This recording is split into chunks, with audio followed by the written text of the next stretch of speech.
राजनीतिक तौर पर दलितों के सचेत होने का एक वक्त था जब दौर ही चल पड़ा था कि वो राजनीतिक तौर पर सचेत होते जा रहे थे।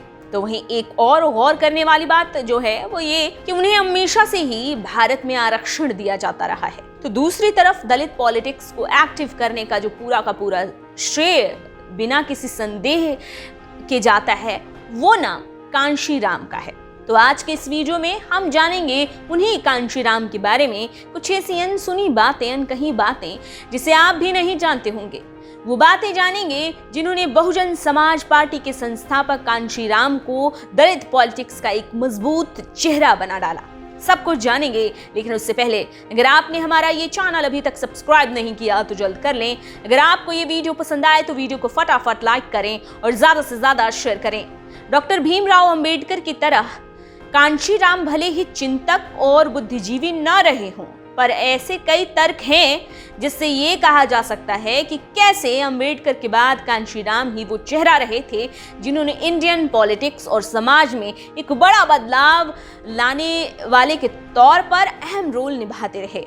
अगर अंबेडकर ने संविधान के जरिए चेंज लाने का एक ब्लूप्रिंट पेश किया, अगर ऐसा कह सकते हैं तो कह ये भी सकते हैं कि कांशीराम ही वे थे जिन्होंने अंबेडकर के इसी ब्लूप्रिंट को राजनीतिक जमीन पर लाकर खड़ा कर दिया।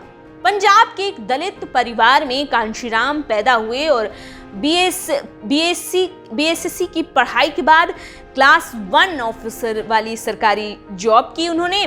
और कांशीराम ने ही दलितों से जुड़े कई सवाल उठाए। उन्होंने ही अंबेडकर जयंती के दिन छुट्टी का ऐलान करने की मांग की। साल 1981 में दलित शोषित समाज संघर्ष समिति या यूं कहें DS4 की कांशीराम ने स्थापना की। 1982 में द चमचा एज उन्होंने लिखा, जिसमें उन दलित नेताओं की खूब आलोचना की थी उन्होंने जो कांग्रेस के लिए काम करते थे। 1983 में एक साइकिल रैली DS4 ने आयोजित किया जिसमें अपनी ताकत दिखाई। 3 लाख लोगों ने इसमें भाग लिया था। बीएसपी की स्थापना 1984 में कांशीराम ने की और तब तक वे पूरी तरह से एक फुल टाइम पॉलिटिशियन और सोशल वर्कर के तौर पर पहचाने जाने लगे थे। वो कहते थे कि किताबें इकट्ठा करते थे अंबेडकर, लेकिन मैं लोगों को इकट्ठा करता हूँ। बहुत कम समय में बीएसपी यूपी की राजनीति में छा गए। कांशीराम मानते थे कि अपने हक के लिए लड़ना होगा, उसके लिए गिड़गिड़ाने से बात नहीं बनेगी। कांशीराम का जिक्र होता है तो बीएसपी प्रमुख मायावती का जरूर जिक्र होता है, जिनके मार्गदर्शक कांशीराम ही थे।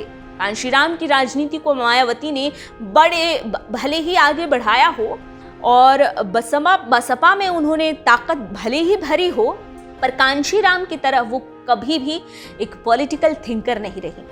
अगर व्यक्तित्व की बात की जाए कांशीराम के, तो कांशीराम एक बेहद सादा जिंदगी जीते थे। साल 2006 में कांशीराम नहीं रहे और उनकी जब मृत्यु हुई तो उसके 3 साल पहले तक वो पॉलिटिक्स में काफी एक्टिव रहे। कांशीराम से जुड़ी ये जानकारी आपको कैसी लगी हमें कमेंट सेक्शन में जरूर बताएं। अपना फीडबैक दें और हमारे साथ बने रहें।